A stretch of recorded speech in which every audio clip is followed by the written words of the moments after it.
just messing around with the lathe, and I'm going to try to make a flat heart. I've never made anything flat before, and I've also never made anything shaped as concave as a heart before.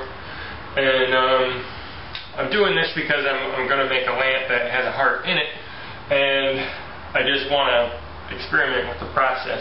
And what I have here, I've got 2 pieces of pine. I don't know how good you can see this. You can. Okay.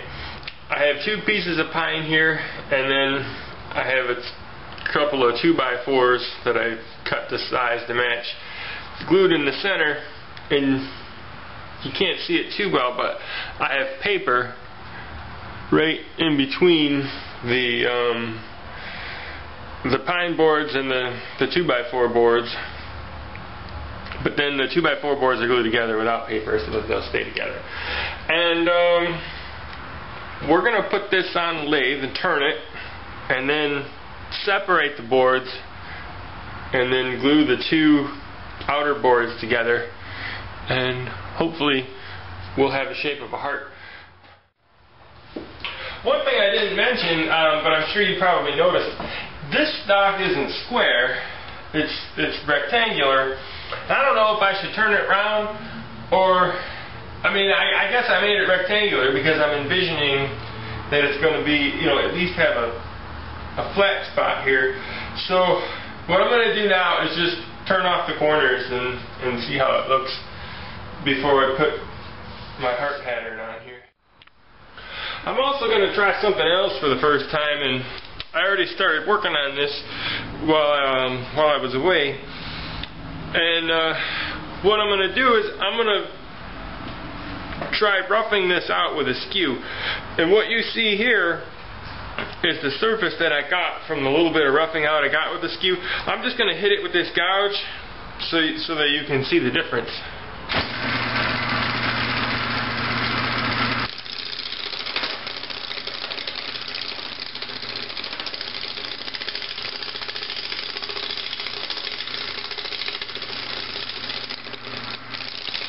Halfway across.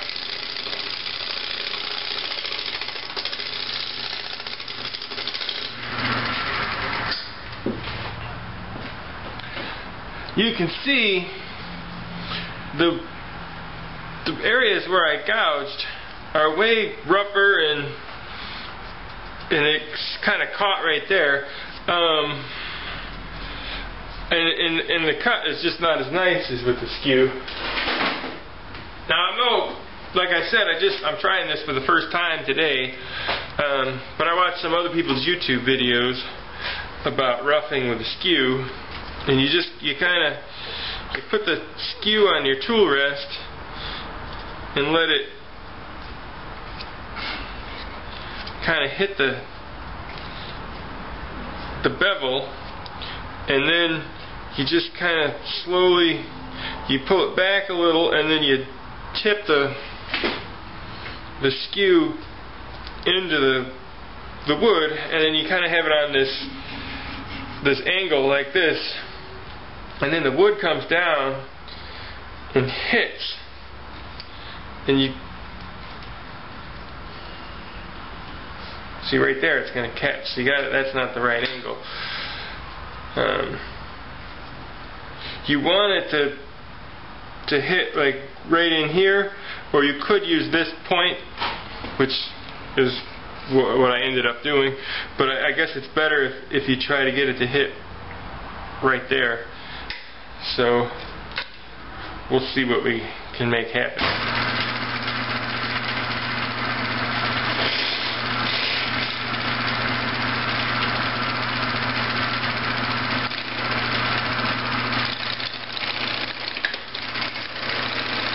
I hit it in the wrong spot there.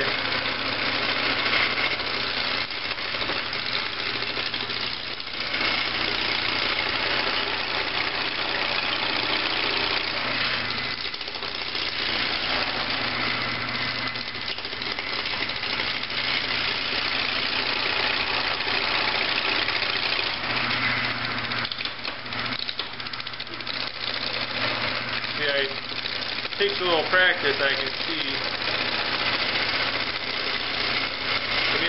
better, sharper angle like this. You know what, I think when I saw people doing this, they were coming from a higher position. Let me just try raising this up a little bit. See if we can, that's about as high as it gets right there. Maybe this piece of wood's too big, maybe I need to use the gouge.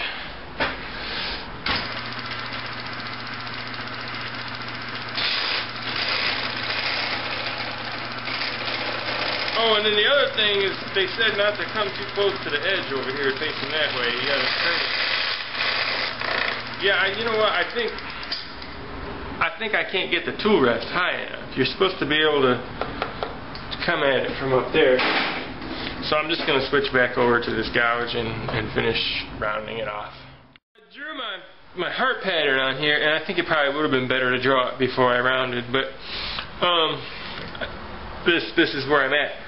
I started to draw another one on the other side, and then I realized it would have to be a mirror image, and I don't know if I'd be able to get it right, but it's kind of hard to see. That's why I've got the line so thick and heavy. But what I'm going to do now is carve away everything that's not the heart, and we'll see how that goes.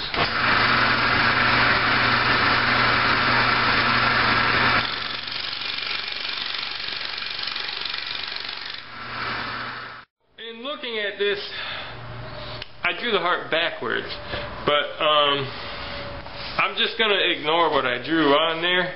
This is why I'm practicing, because I don't know what the heck I'm doing. So I'm just going to make a heart without following any kind of drawing. And I'm going to make this the narrow side, and then I'm going to come around and have this be the fat side. I don't know why I didn't think of that when I drew it on, but like I said, this is why I'm practicing. So I've noticed something else. As I've come down to make my heart narrower and narrower, this right here is the end of the wood that I'm keeping. So if I go any narrower, this isn't part of the heart. This is all waste right here. So I'm going to stop carving on this end, and now I'm going to come around and carve this way and form the top of the heart. Maybe I should extend this up a little bit past where I marked here, since I'm not using the marking anyway. I might bring the heart up here, since I pretty much wasted all of this wood away right here. So one thing they warn you about when you're doing this kind of turning is you have to be careful, because you've only glued it together with paper, and actually, now that I'm feeling this, the glue, even though I glued this yesterday, this is still kind of moist in here. So it came apart. Hey, we can get to kind of see what the bottom part of the heart's going to look like, though. That is a pretty good height. So what I'm going to do is just glue this again. I think I'm going to clean this paper off with some sandpaper. I'll put some glue down, I'll put a new piece of paper, and I'm going to bring this up and put it in front of the, well, the heat's not running anymore, but it's still warmer in the house than it is out in the garage, and maybe it'll dry a little bit more there, and we'll pick this up tomorrow.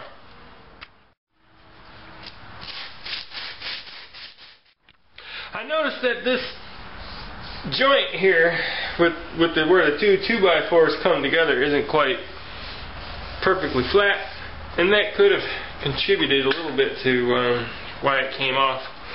So when I glued this together, I did it all at once. It would have been better to do it in 2 steps, because I had to make this glue bond and then I made this glue bond.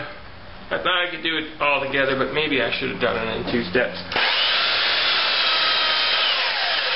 So we're just going to make this flatter with the belt sander, and then maybe we'll get a better a better glue job on this tonight, and gotta turn that.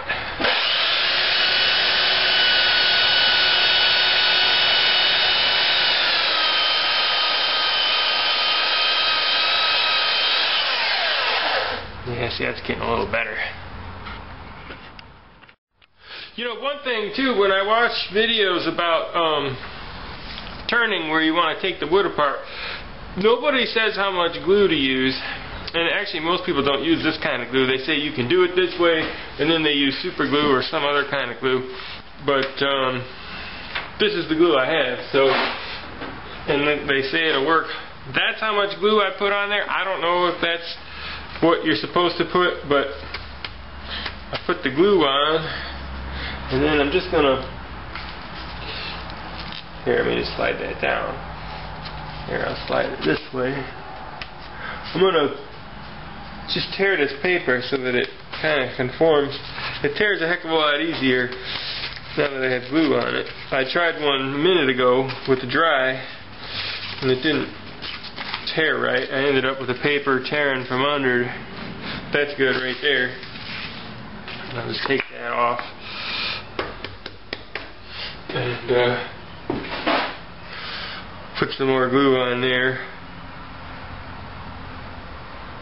And I didn't really spread it around. I don't know if I should or if I shouldn't, but I put enough on. Here, I'll spread it.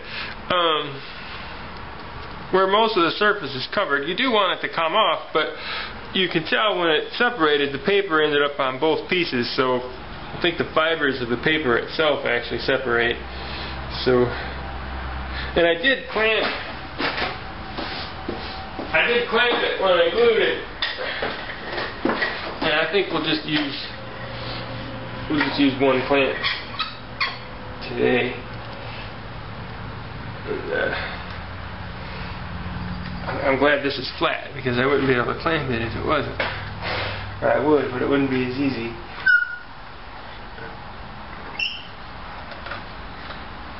And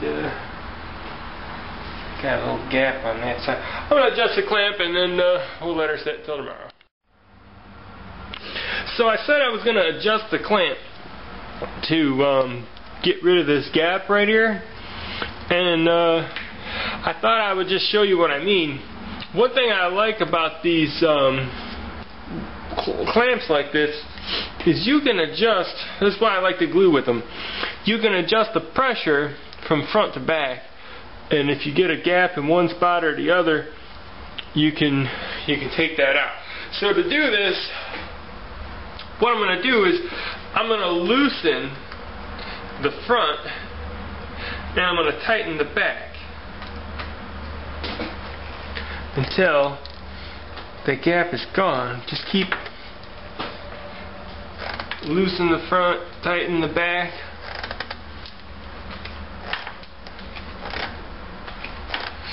You gotta loosen a little bit first, but you don't want to loosen too far, because then it'll come free. But you have to, you know what else? I might slide her down a little bit, get it more in the middle of what I'm trying to glue. Put it right there.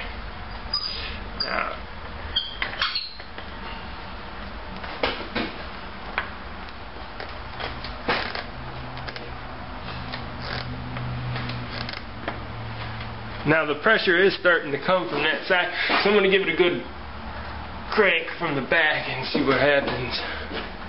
There, I got the gap gone, but now it's pulling it so that it's off. So you can tell I have most of the pressure on the front side there. So I'm going to loosen this up and just slide this back over. I may have a problem. I may have to put another clamp coming from the other direction to keep this from moving over, because as I put pressure on from the front side of the clamp, it's trying to pull it, but maybe there it goes. Now I've got a little bit of a gap in the back. I think I may have overdone it a little bit. So we will loosen the back, tighten the front.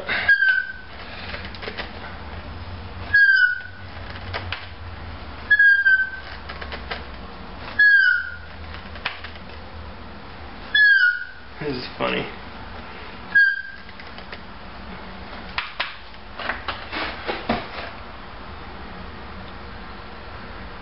There, I think